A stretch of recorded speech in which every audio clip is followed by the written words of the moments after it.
Hello, welcome back to my channel. If you're new here, I'm obviously Taylor. I wanted to do a sit down and chat about a subject that is near and dear to my heart because I believe in it so much. And that's changing your mindset. Changing your mindset from lack, self-deprecating, judgment, a scarce voice, to a voice of abundance, happiness, confidence, and understanding. This did not happen overnight, and I want to stress that as much as possible because so often we see people go from 0 to 100, but we rarely see the work and the journey it took to get to that place. This probably took me like 4 years to get to where I am now, and I still have a long way to go. So don't get discouraged if you start this inner work and don't see a dramatic change within a week, because that's not how it works. And if there's one thing you're going to take away from this video, it's that up until probably 2022, if I'm being honest, I don't think I've ever lived for myself. I never let myself have time to think about what activities, what hobbies, what food, what I like. I quite literally was just saying yes to everything and everyone except myself. I was scared to get to know myself because I honestly never felt like I was good enough being myself.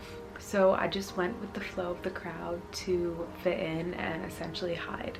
I think one of my drastic downfalls or mistakes in my mindset was, ever since I was young, I believed that I had to work nonstop in order to be successful, in order to be happy, in order to have my ideal life. And I honestly felt that I had to work and become all those things and have all that success in order to be enough or be worthy. I literally could not allow myself a moment of rest. I thought that if I stopped for 1 second, if I wasn't constantly working on something, pushing myself harder, letting myself have any fun, then I would never get to where I wanted to be.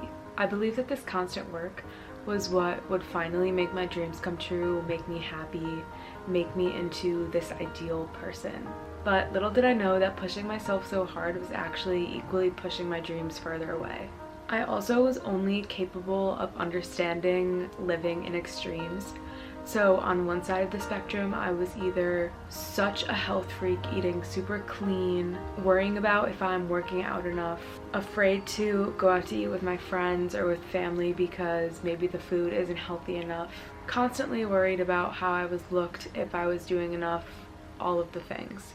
On the other side, I would go off the rails. I would say yes to every single invite to go out, drinking a lot, partying a lot, not caring about myself and my needs. I was like so unhappy and just lonely because I didn't know who I was. I was saying yes to other people, not listening to my intuition or what I wanted, pushing myself on both sides of the spectrum, and I just I had enough. I was tired, burnt out, felt like shit, lonely, so unbelievably anxious, and living on the edge all the time because I constantly thought I had to be doing more. So I finally decided that enough was enough and I needed to change. I bought self-help books, started listening to health and wellness podcasts, videos, anything I could get my hands on, and basically just shut myself up in my room at college. Since I was constantly in a state of saying yes to people, I decided to just start saying no. I basically said no to everything because I knew that the people, the environment, the parties that I was surrounding myself with weren't doing it for me. I wanted to just take the time to be alone, work on myself, heal, and just get to know who I am and bring myself back to that. I've journaled since I was a kid. It's something that my parents, my grandma always instilled in me. But during this period, I journaled more than ever. I meditated and I just took the time to slow down and listen to my thoughts. Around this time, I decided to do the artist way, which was honestly my version of therapy. If you don't know what that is, it's just a book. It's essentially a workbook that kind of guides you through unblocking your inner artist and being comfortable with yourself, being comfortable with letting your creativity flow. But one thing that really changed my life was the morning pages, which is just every single morning when you wake up, write down 3 pages of just brain dump. It could be whatever you want, as grammatically incorrect, any thought, big or small, it didn't matter because no one was reading it but you. So it was a great way to get all of my thoughts and my anxieties and also learn what I like. Just get that all out onto the page. I feel like I've always had trouble admitting my mistakes, my secrets, my feelings, even to myself. So this really helped me open up more, even if it's just me that's reading them, and see where things needed to change and what wasn't working and what was. I literally still do the morning pages every single day, even though I first did the Artist Way in like 2022, 2023. Another thing from the Artist Way that really helped me was the idea of solo dates. Since I had essentially been living for everyone else, I kind of forgot what I liked doing, what made me feel good, and I was never giving myself those experiences. So the solo dates were a way to bring me back to myself and just enjoy the little things again. It was a great way to just enjoy my time since I was alone and didn't have to compromise my plans for anyone. This also really helped me block out the noise from other people, whether that be judgments, persuasions, their likes, dislikes, trends, gossip. I was able to just be with myself and my thoughts and not have these other things intruding in my way. I will probably speak about him until my last breath. Like, I will speak about him until I'm blue in the face. But I think the biggest help that I have gotten throughout this whole journey was finding Joe Despensza. I probably heard of him through the Skinny Confidential because I know Lauren always talked about, and I think she still does, about how good his meditations are. So that's where I first got introduced, and I was willing to try anything. So I bought his books and they literally rocked my world. Like, they changed the entire trajectory of my thoughts, of my path. Like, it was just a complete 180 after finding him. I became obsessed with his meditations because it allowed me to lose myself and my negative train of thoughts and enter into my ideal state of reality. He helped me learn to replace my negative thoughts, emotions, feelings, reactions with positive ones by literally imagining those scenarios in your head that trigger you and immediately just switching them into the positive path.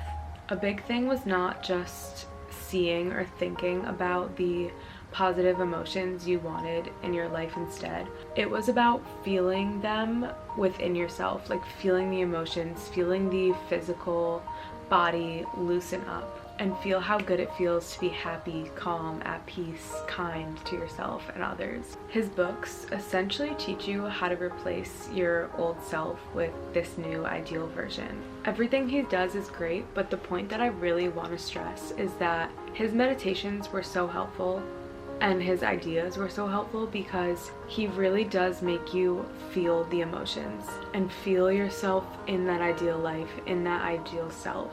Because in order to get to your external circumstances, you need to really change your internal, and my internal was fucked. So being able to feel the emotions of happiness, feel the emotions of calm, of peace, of joy, that's what really changed it for me. Once you can carry these emotions and feelings into your present everyday life, then you don't need to see the external change. Your internal is already happy enough.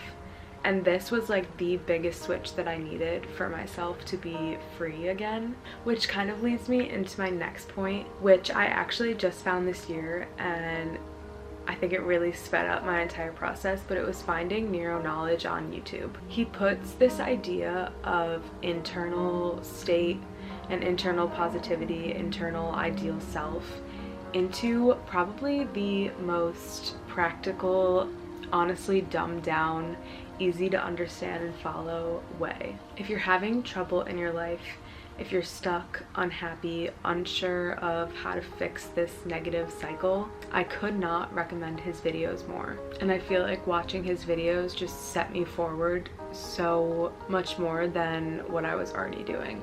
I wanted to give some more practical, tangible recommendations in case you are like me and want to absorb anything you can to help yourself and help your mindset. One of my number one things that I do, I wake up and this is the first thing I do every single morning. It is called My Ideal Life meditation on YouTube. I think it's like 15 minutes, and this really helps you feel the feelings, feel the emotions, feel what it's like to live in your ideal self and in your ideal reality. And that could not be more helpful. Like, you need to feel those emotions every single day in order to see any type of mindset shift. I mentioned Breaking the Habit, well, I guess I didn't say the names, but Joe Dispenza's books, Breaking the Habit of Being Yourself and Becoming Supernatural. Also, any podcast that you can find with Joe Dispenza on it will not disappoint. My favorites are when he's on the School of Greatness. I think there's multiple of him on that podcast, and they're all just so good. Some books are Wayne Dyer, sorry, I don't really know his last name, I always mess it up. Real Magic by him. He has since passed away, but they have a podcast with past talks that he did, which are really helpful, and they're like 10-minute episodes. Louise Hay, How to Heal Your Life, and if you search online Louise Hay affirmations, those will also help you kind of rewire those negative thought patterns. Obviously, The Artist's Way I mentioned, and also another one, I have 2 meditation apps that I go back and forth. The one is Activations by Mimi Bouchard. Hers are really good because she understands that you need to feel the emotions of your ideal and internal life. So those are really good, but you do have to pay for the app. But I use Insight Timer, which has so many free meditations. I love that. It's a great way if you don't want to pay the subscription fee to the other app. I'm also constantly just consuming articles, YouTube videos, podcasts, anything I can about this subject, and I continually post them on Instagram and TikTok. So if you want to follow in real time and want even more recommendations made by TJ on every single platform. And finally, don't get discouraged if you're putting in the work and still have low, shaky moments. Life is a pendulum, so even if you're up for however long, you will eventually come back down, just because that's the way life goes. But it's also vice versa, so if you're feeling down, you will come back up. Whenever I'm feeling sad, angry, negative, stuck, I picture my ideal self in my ideal reality, and I ask myself how she would react, how she would feel in this moment. I try to channel those feelings into my present moment and just embody that energy. It's almost like fake it till you make it, because if you can just keep coming back to those feelings, suddenly you won't have to think about it. That'll just be you. You'll just turn into your ideal self. But when I am feeling low, doing this exercise really helps me get in alignment with that ideal life, that ideal self. Low moments are normal, but that doesn't mean that you can let yourself sit in them forever. My favorite author, Haruki Murakami, wrote in his book, "You can't just sit and stare at your wounds forever." You cannot let your conviction in your dream life waver. You have to believe in yourself and believe in that ideal vision so much that the lows are just a simple part of the process. I feel like it's only right to end with a Joe Dispenza quote, but he says that your life will fall apart before it starts to get better. So when things are going wrong, let it. Don't try to put your old life back together, because you're already too busy with the new destiny you're calling to yourself. So with that, I will leave you, and leave any recommendations, any tips that you have below, or if you have any questions, I can talk about this forever. So thank you for watching, and I'll see you in the next one. Bye!